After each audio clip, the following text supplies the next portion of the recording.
नमस्कार साथियों, स्वागत है आप सभी का पर्यावरण के अगले प्रैक्टिस सेट में। अगर आपने चैनल को सब्सक्राइब नहीं किया तो चैनल को सब्सक्राइब कर लीजिए और वीडियो को लाइक कीजिए। देखते हैं पहला प्रश्न।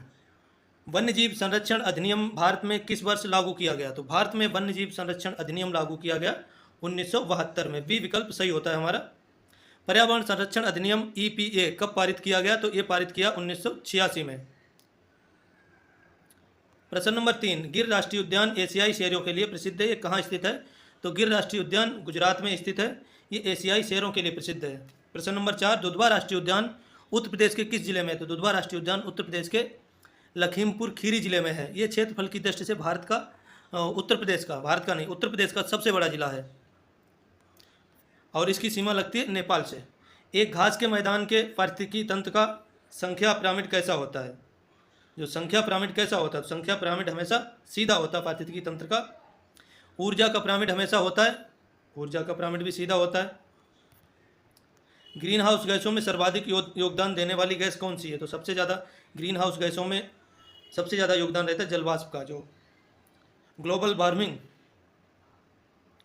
सबसे ज़्यादा बढ़ती है जलवाष्प के कारण। वायु प्रदूषण का सबसे अच्छा सूचक कौन सा होता है? तो लाइकेन। 9 नंबर, मीनामाता रोग जल में किस धातु के घुलने से होता है? तो जल में पारा यानी कि मरकरी के घुलने से मीनामाता रोग हो जाता है। इटाई रोग किसके प्रदूषण से होता है? तो कैडमियम के प्रदूषण से होता है इटाई। 11 नंबर, भारत में निम्नलिखित में से कौन सा क्षेत्र जैव विविधता वाला हॉटस्पॉट है? हॉटस्पॉट कौन सा है? तो पश्चिमी घाट। शांत घाटी किस राज्य में है? तो शांत घाटी है केरल राज्य में। पारिस्थितिकी तंत्र में ऊर्जा का मुख्य स्रोत क्या है? तो ऊर्जा का मुख्य स्रोत होता है सूर्य या सूर्य का प्रकाश। किसी खाद्य श्रृंखला में शाकाहारी जीव क्या कहलाता है? तो शाकाहारी जीव होता है प्राथमिक उपभोक्ता। पेड़ पौधे होते हैं उत्पादक। उसके बाद जो शाकाहारी को खाते हैं वो द्वितीय उपभोक्ता होते हैं। उसके बाद जो द्वितीय उपभोक्ता को खाते हैं वो तृतीय उपभोक्ता होते हैं। उसके बाद मरे हुए जीवों को नष्ट करने वाले जीवाणु, कवक, वायरस वगैरह, ये सब होते हैं अपघटक।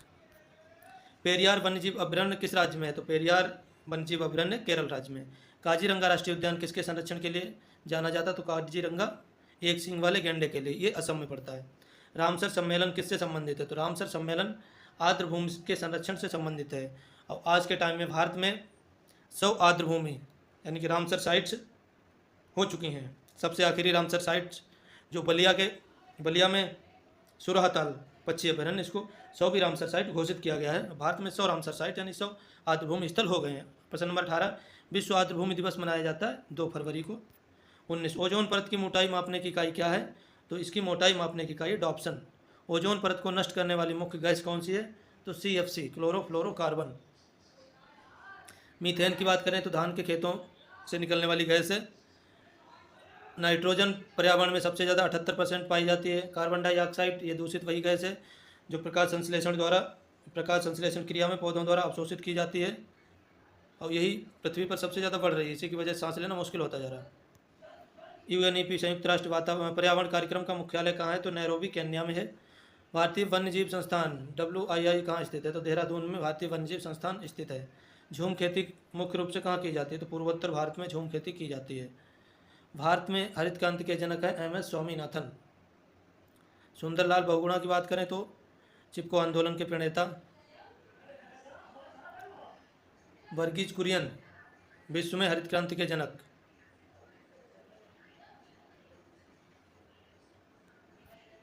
अगला, CNG का मुख्य घटक क्या है? CNG का मुख्य घटक है मीथेन। बायोडीजल बनाने में किस पौधे का उपयोग किया जाता है? तो रतनजोत जैट्रोफा का प्रयोग किया जाता है बायोडीजल बनाने में। कवक और जीवाणु को पारिस्थितिकी तंत्र में क्या कहा जाता है? तो इनको कहा जाता है अपघटक। कवक और जीवाणु अपघटक। लाइकेन किन दो के बीच की कड़ी? तो कवक और शैवाल के बीच की कड़ी है लाइकेन। भारत का जल पुरुष किसको कहा जाता है? तो राजेंद्र सिंह को भारत का जल पुरुष कहा जाता है। सुंदरलाल बहुगुणा को चिपको आंदोलन का प्रणेता कहा जाता है। सलीम अली को पक्षी विज्ञानी कहा जाता है। चेरनोबिल परमाणु दुर्घटना किस वर्ष हुई? तो 1986 में चेरनोबिल परमाणु दुर्घटना हुई। आशा करता हूँ आपको वीडियो पसंद आया होगा। चैनल को सब्सक्राइब करें, वीडियो को लाइक करें। मिलते हैं अगले वीडियो।